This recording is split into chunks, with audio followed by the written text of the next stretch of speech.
One of the biggest streamers on YouTube, who you may remember from his recent feud with Elon Musk, just reacted to my video in front of his 3.6 million subscribers. And although he's not a Christian, he nailed the core issue in culture better than most pastors. We're dealing with spiritual deception dressed as tribal loyalty. He's right about that. But when I brought up the gospel as the cure, that's when everything shifted. So in this video, I want to walk you through where we agreed, where we didn't, and why I still believe the gospel offers the cure that he's looking for. Now, to be honest, it almost pains me to point out our disagreements because we agreed on so much. For almost all of his video, it pretty much went like this. Yep, the end because it feels like survival. Part of why we crazy, right? Once is eliminated, so yeah, he's totally he's completely right.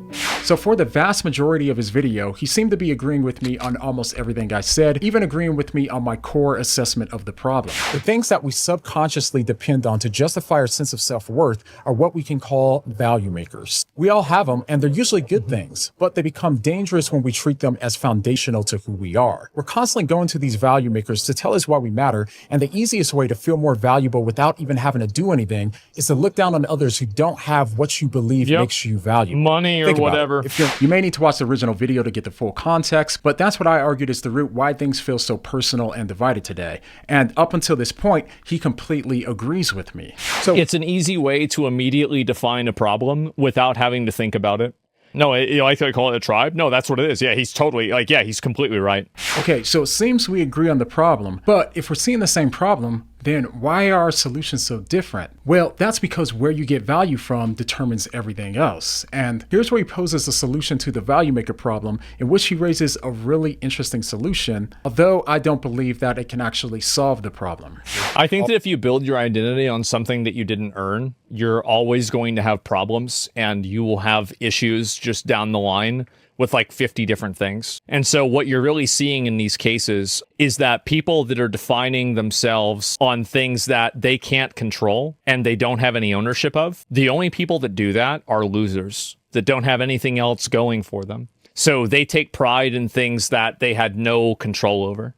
All right, now here's the thing. I think that he's absolutely right that part of the problem is that people take pride in what they don't work for. That's a recipe for disaster, which I articulated in my original video. However, I don't think that taking pride in what you work for solves the problem either. It seems to me that it has the same problem that we talked about earlier with people getting their value from things like working out, eating healthy, making a lot of money, and so on. In fact, I actually think I'd probably go so far as to say that I think that it actually can make the problem worse because the more that people work for these things, the easier it is to look down on those that didn't work for those things. So I think that he's completely right to see it as a problem, but I don't think that his solution solves it. Okay, so as we just said, up until this point, it seems that we're in agreement on most things until I brought up the gospel as the solution to that problem. And here's where personally, I think things get really interesting. But first, we have to thank the perfect sponsor for a video like this, Ground News. Ground News gathers articles from over 50,000 sources and shows you how they're being covered across the political spectrum, letting you see the full picture. So, for example, when it comes to the possible pardon of Derek Chauvin, out of the 50 sources that have covered it so far,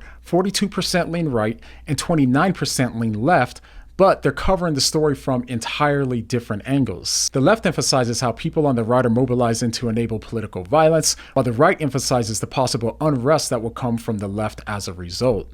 The bias just couldn't be more clear. And I also love the blind spot feed, which highlights stories that are disproportionately covered by one end of the political spectrum. So, for example, only 13% of the left has covered the fact that the US is targeting Hezbollah with new sanctions, showing a massive blind spot. So Ground News has become a valuable tool for me, especially as a Christian seeking truth and integrity in media. And if you want to try Ground News today, then go ahead and go to groundnews.com/whatdoyoumeme and get 40% off of unlimited access with the Vantage plan. All right, now back to how Osmongold was really with me until I brought up the gospel as the solution. All right, so when we get to the last 3 minutes of my video, this is where our disagreements started to show. The problem isn't that we have value makers, it's that they can't fully affirm your self-worth because they were never designed to. And as Christians, out of everyone, we should know this because of the gospel. You know that you truly internalize the gospel when you can know in your heart that Jesus didn't just die for you, he died for the very people who hate you, the people that you can't stand, the absolute worst racists in the world. You know that you've internalized the gospel if you know that, while also knowing that you're no more deserving of salvation than they are. And if that feels unjust when you look at them, It's because it is. It is unfair for him to offer them salvation. But it's also true when they look at you and believe that it's unfair for him to offer you salvation as well. It's like the prodigal son. You and your worst enemy are valuable because you were loved enough for the God of the universe to die for you. And not because you earned it, not because you deserve it, but only because he offered both of you his grace. I think this is a, like, religion is like one component. And like, if religion works for him, I think that's really good. And that's great for him, right? I know a lot of people that religion is an ordering force in their life and it improves their life. But I think it's like just a general kind of trend towards like cultural nihilism and a degree where people just simply don't have any form of identity other than what they make up for themselves. And people have been divorced from like the tradition of their culture. They've been divorced from the religion of their culture.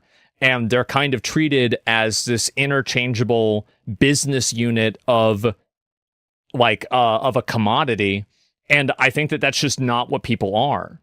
Okay, so I actually think that he put his finger on something really important here. He's right. There's a growing cultural nihilism where people no longer have any real sense of identity, and they're left just trying to invent themselves from scratch. And when that happens, identity becomes fragile. It's constantly shifting, and people start to feel like commodities, interchangeable, temporary, and easily replaced. So he's completely right to point that out.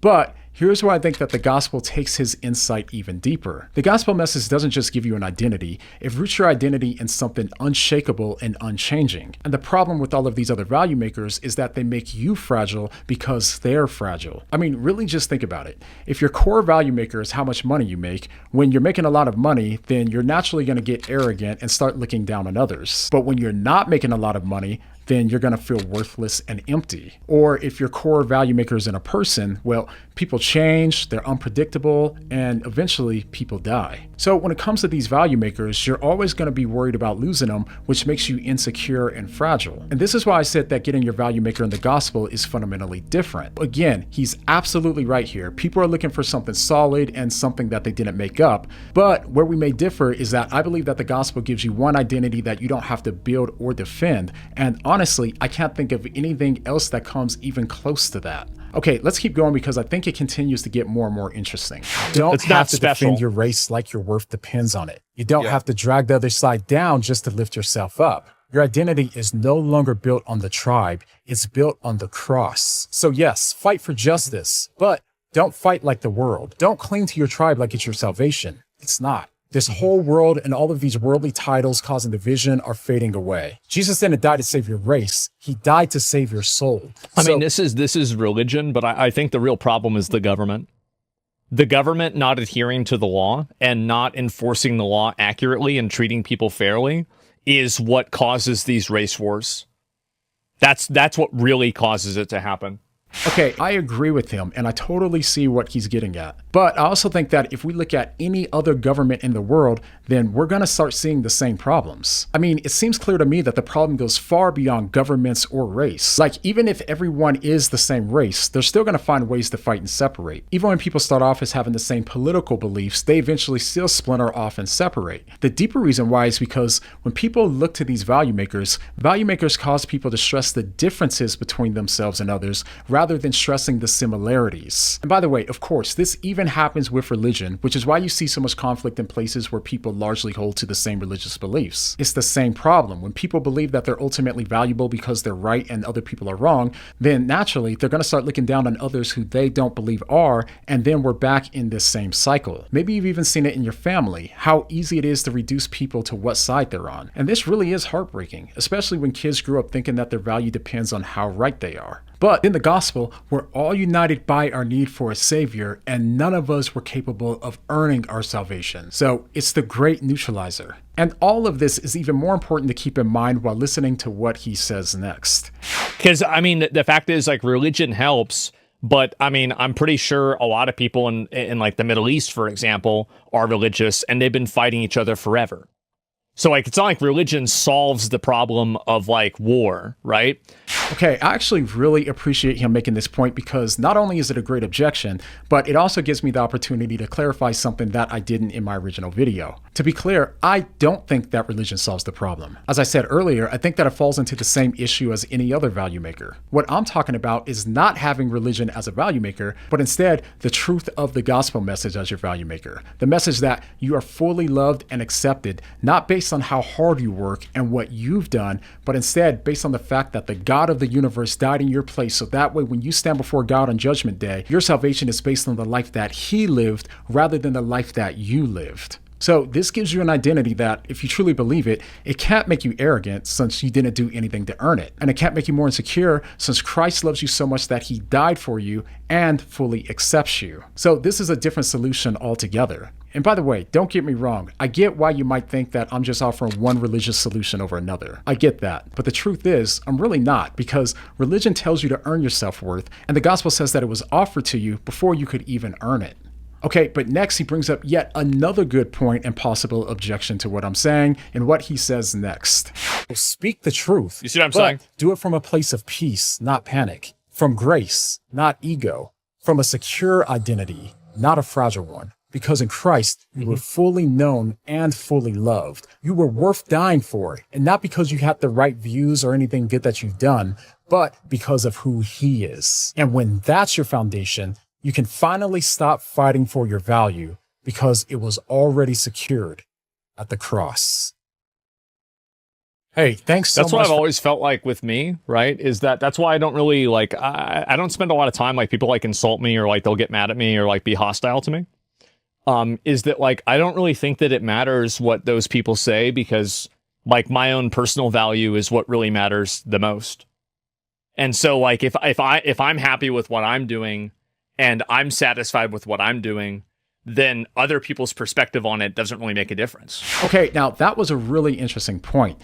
Basically, the point is, if you don't get your core value maker from others, he believes that you can be stable if you find it within yourself. And I get why that's so appealing, especially in today's culture. But there's a catch. The issue is this: what happens when you feel bad about yourself or you let yourself down? What happens when you don't live up to your own expectations, or even when you feel empty, even though you're doing all the right things? Or, given what he said earlier about building your own success, what happens if everything comes crumbling down and, God forbid, you lose your entire career and all of your money? If your identity is built entirely on how you feel about yourself, then your value rises and falls with your mood, your success, or your self-image. And let's be honest, none of those things are stable. That kind of value just becomes another form of pressure. You're still performing, only now you're performing for yourself. So personally, I think that Paul nailed it in 1 Corinthians 4, where he basically says, I don't care what you think about me, I don't care what others think about me, and I don't even care what I think about me. All that matters is what Christ thinks about me. And it's because Paul knew that he was perfectly accepted due to God's grace that he had a stable value maker that gave him this confidence. Okay, so after this, Osmongold goes on to reiterate some of the points that he made earlier, and he goes on to be super kind and tells people to like my video and sub to my channel, which I really appreciate. Okay, now given his entire video and everything else, here's my overall thoughts. Osmongold raised some really thoughtful objections, and I actually agreed with a lot of the problems that he pointed out because I see the same problems that he does. And honestly, that was refreshing in a world where so many people don't see and engage with nuance. So him and I agree on the problem, we just disagree on the solution. I don't think that we just need better government, or stronger tradition, or even just a stronger sense of self. I think that we need something deeper than that, something strong enough to carry the weight of our identity without turning us into enemies of each other. And that's what I believe the gospel uniquely offers. Hey, I hope you found this conversation helpful, and I hope that it gave you clarity or language for something that you've been feeling but couldn't quite articulate. And if so, I'm thankful for that. In a world where Christian content either feels too soft or too combative, we're aiming for something different, unadulterated truth, but with humble grace. We want believers to be confident in their faith while also leaving skeptics curious enough to stick around. So if that's a message that you want to support, one of the most impactful ways to help our message is by partnering with us on Patreon. The link's in the description. So go and show some love to Osmongold's video and check out my original one if you haven't, and I'll see you there. All right? Thanks for watching.